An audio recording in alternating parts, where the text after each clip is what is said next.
Uno de los temas que muchas veces nos preguntan es ¿qué es lo que valoramos en Rosas?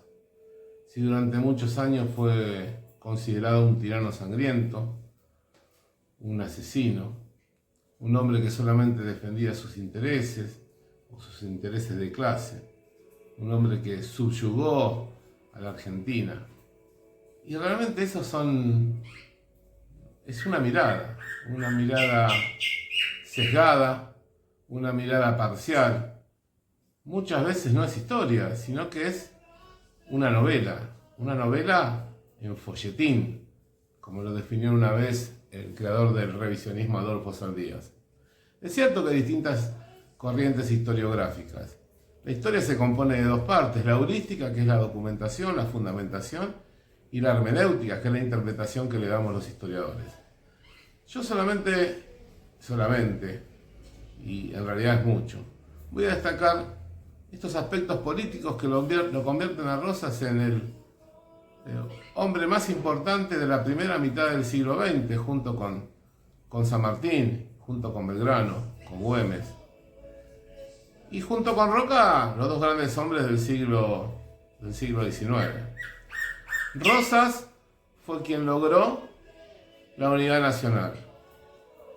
No lo inició no la logró a través de congresos, como había fracasado reiteradamente en la Asamblea del año 13, en el Congreso del 16, en el Congreso del 19, sino que lo va a hacer a través de tratados interprovinciales.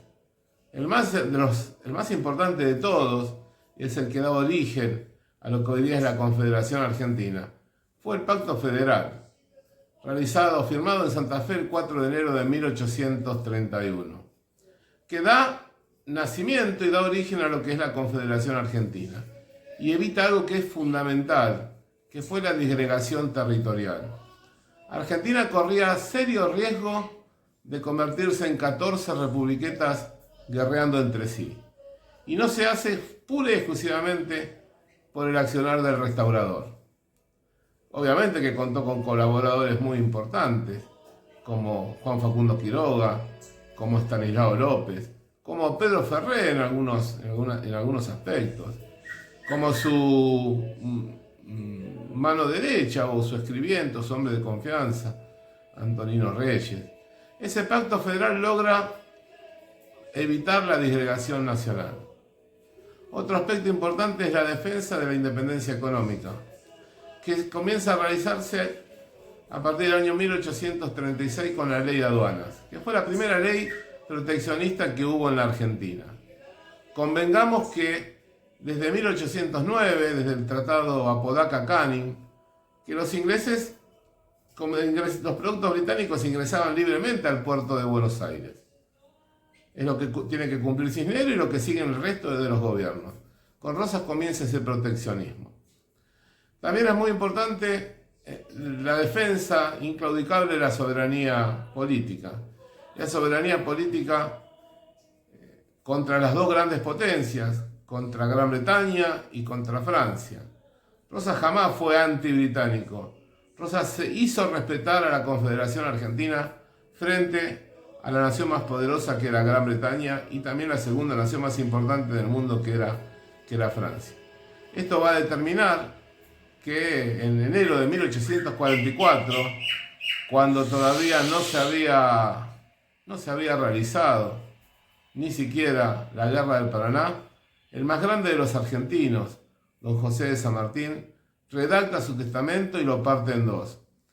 Pide que su corazón descanse en Buenos Aires, que sus restos lleguen a Buenos Aires, y va a legar su sable al restaurador, como una prueba de la satisfacción que como argentino tuvo al ver la firmeza con que defendió el honor de la nación contra las injustas pretensiones de los extranjeros que trataban de humillarlo. Y finalmente un cuarto aspecto que para mí es muy importante, que tiene que ver un poco con la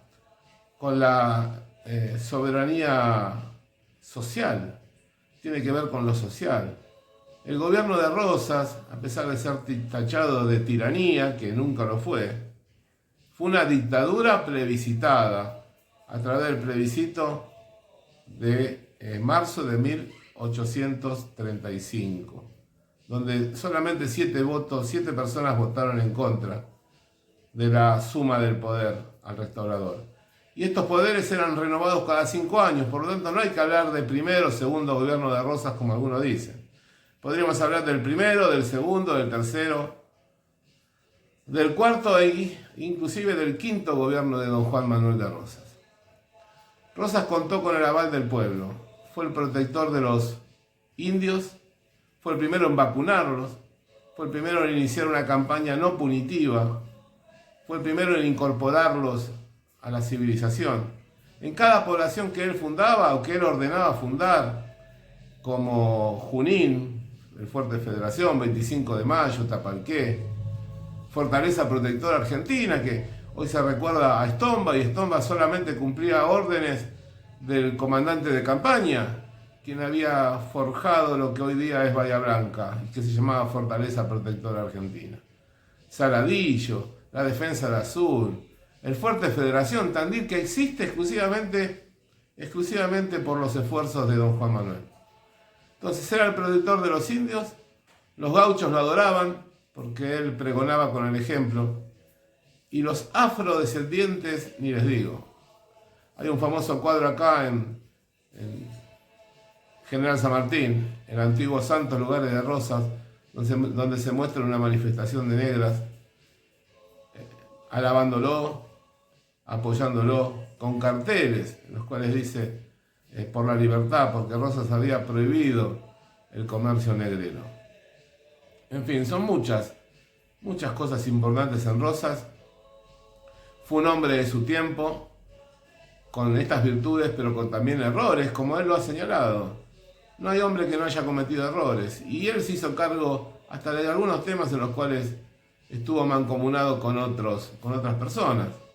Como por ejemplo el tristemente célebre caso de Camilo Gorman, donde recibió la asesoría de Vélez Arfield, de Eduardo Laite, de Baldomero García, de Lorenzo Torres, los 4 mejores abogados existentes en Buenos Aires, de la Iglesia, del padre de Camila, que pedía un castigo ejemplar, de la prensa unitaria, Valentín Alsina, el salvaje unitario desde Comercio del Plata, o los exiliados de Santiago de Chile, con Sarmiento y Alberdi a la cabeza.